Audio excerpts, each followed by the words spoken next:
نے اس وقت اس کینڈیڈیٹ کو کامیاب کرایا ہے جب وہ کینڈیڈیٹ باہر بھی نہیں نکلا. یہ پورے پاکستان میں صرف 133 کے لوگوں کو یہ شرف حاصل ہوا ہے اور میں آپ کو سلیوٹ کرتی ہوں. لیکن ایک اور رشتہ بھی ہے میرا تاجر برادری کے ساتھ. وہ ملک صاحب کا رشتہ ہے کہ انہوں نے ہر فورم پہ اور برسہ برس تاجر برادری کو اور جو بزنس کمیونٹی کے لوگ انڈسٹریلسٹ ان کی نمائندگی مسلم لیگ نواز نے کی ہے. یہ بھی آپ سے ایک رشتہ ہے کہ وہ ہمیشہ آپ کی آواز بن کر میاں نواز شریف کے سامنے اور میاں شہباز شریف کے سامنے کھڑے ہوئے. اس کے بعد میں یہ بھی جانتی ہوں کہ یہاں جتنے لوگ بیٹھے ہیں ان کو بتانے کی ضرورت ہی نہیں ہے کہ میاں نواز شریف کا دور کیا دور تھا.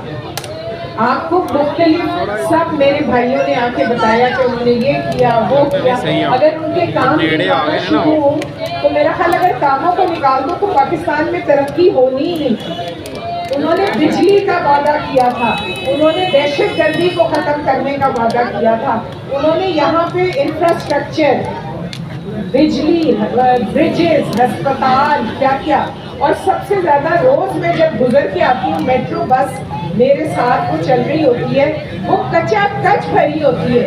اس مہنگائی کے دور میں جب پیٹرول 300 روپے تک کا ہوا تھا تو وہ میٹرو لوگوں کے کتنے کام آئی ہے. تو ہم یہ چیزیں اگر گننے لگے تو میرا خیال ہے بہت ٹائم ہو جائے گا. اور آٹے, چینی اور جو روزمرہ کی اشیاء ہیں ان کا جو ریٹ جب تھا اور اب ہے وہ بھی سب کے سامنے ہے. اب دیکھیں, ہاں اورنج لائن بنی, بہت کام ہوئے, بہت کام ہوئے, لیکن پھر ترقی کا پہیہ رک گیا اور ان کو ایک سازش کے تحت جگہ سے ہٹایا گیا پرائم منسٹر شپ سے. لیکن اس شخص سے ہمت پھر بھی نہیں آئی. میں تو ان کو لندن میں دیکھ چکی ہوں, وہ تو آرام سے تھے, لیکن دل میں جو اپنے وطن کی تڑپ ہے نا وہ میں نے دیکھی ہے. جب میرا جہاز جس دن آنا تھا اس دن کہنے لگے آپ جا رہے ہیں, میں نے کہا جی ایسا جانا تو ہے, ہم تو مسافر ہیں. کہتے ہیں کہ پھر مجھے بھی ساتھ لے کر چلے نا, بات تو جب ہے. تو اس شخص کے دل میں اس ملک کی محبت جو ہے وہ شدید ہے.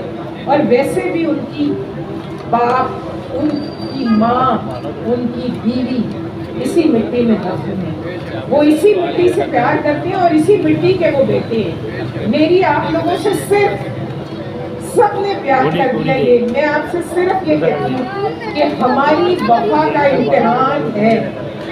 آپ لوگوں کا یہاں موجود ہونا اس بات کی گواہی ہے کہ آپ ان کو پیار کرتے ہیں اور ان کے چاہنے والے ہیں. تو اپنی چاہت کا پیغام ہم نے, آپ کو پتہ ہے میں کس کو کہہ رہی ہوں پیغام بھیجنا ہے, نام لینے کی ضرورت ہے, اب سب سمجھنا ہے. ہم نے یہاں سے لاہور سے ایک ایسی آواز جانی چاہیے کہ لوگوں کو سنائی دے جائے کہ بس اب اس ملک کے ساتھ کھیل بند کر دو. Enough is enough.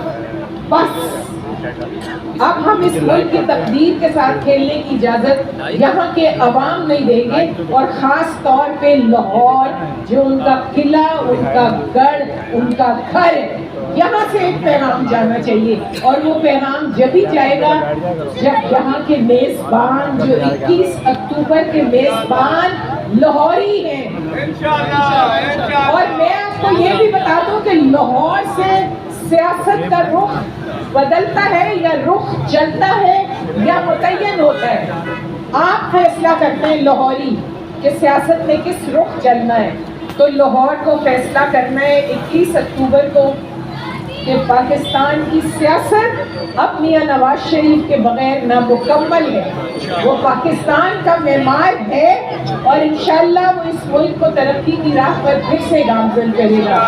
میرے سے وعدہ کریں کہ سب نے دیکھیں, یہ ابھی تک تو جو فیصلہ ہے وہ یہ کہ سب جلوس کی شکل میں جاتے ہیں تو جلوس راستے میں رک جاتے ہیں, رکاوٹیں ہوتی ہیں, سڑکیں, ٹریفک بلاک ہوتی ہے.